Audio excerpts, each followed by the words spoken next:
What the Ladybird heard on holiday. One fine day in the middle of May, the Ladybird went on holiday. She flew to the town to see the sights, the streets and the shops and the bright, bright lights. She saw the parks and the palace too. Then off she flew to visit the zoo. And the crocodile snapped and the tiger growled. The lion roared and the monkeys howled. The elephant trumpeted, tramp, tramp, tramp. Said the camel with a great big hump. The hyena laughed and the hummingbird whirred. But the ladybird said never a word. But the ladybird saw and the ladybird heard. She saw two men she already knew. They were Lanky Len and Hefty Hugh. And she heard them chuckle, ho, ho, ho, we're going to kidnap Monkey Joe.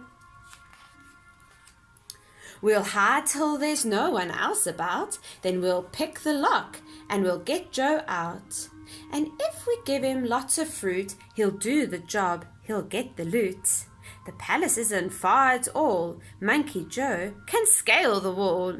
He found out where the queen's asleep, then tiptoe into her room he'll creep. He'll open the sack and steal the crown, we'll soon be the richest men in town. The little spotty ladybird told the animals what she'd heard. And the crocodile snapped and the tiger growled. The lion roared and the monkeys howled. The elephant trumpeted, tramp, tramp, tramp. Said the camel with the great big hump. The hyena cried and the hummingbird whirred.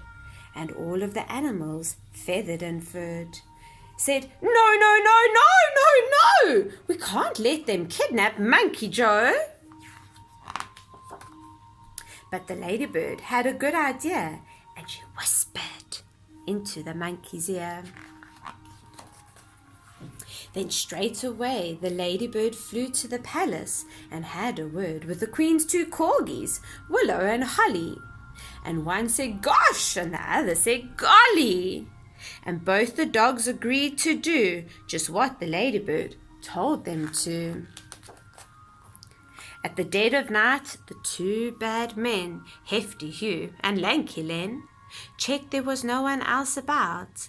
Then they picked the lock and they got Joe out.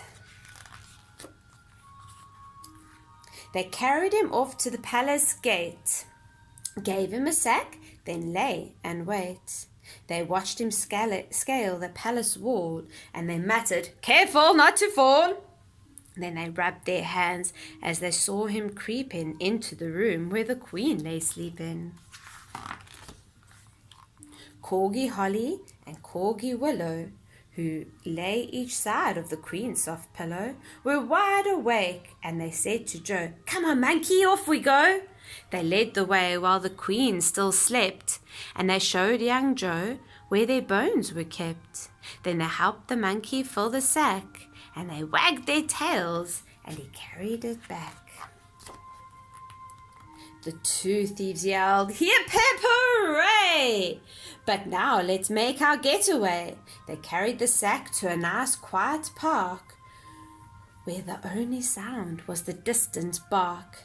They found a bench and both sat down, and Hugh said, time to see that crown. I just can't wait, said Lanky Len. They opened the sack, but then you should have heard their moans and groans to find the sack was full of bones.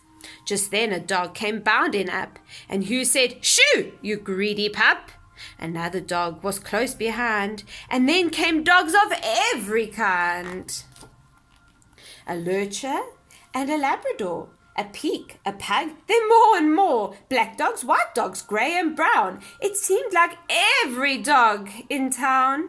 They seized the bones and gnawed, tugged and tussled, pawed and clawed. Then turned upon the robbers yelping, how about a second helping?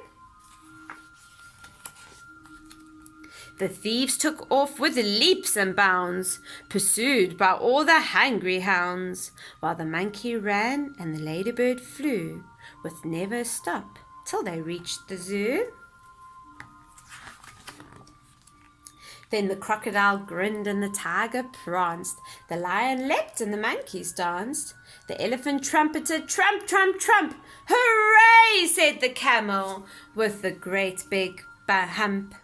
The hyena laughed and the hummingbird whirred, but the ladybird said never a word.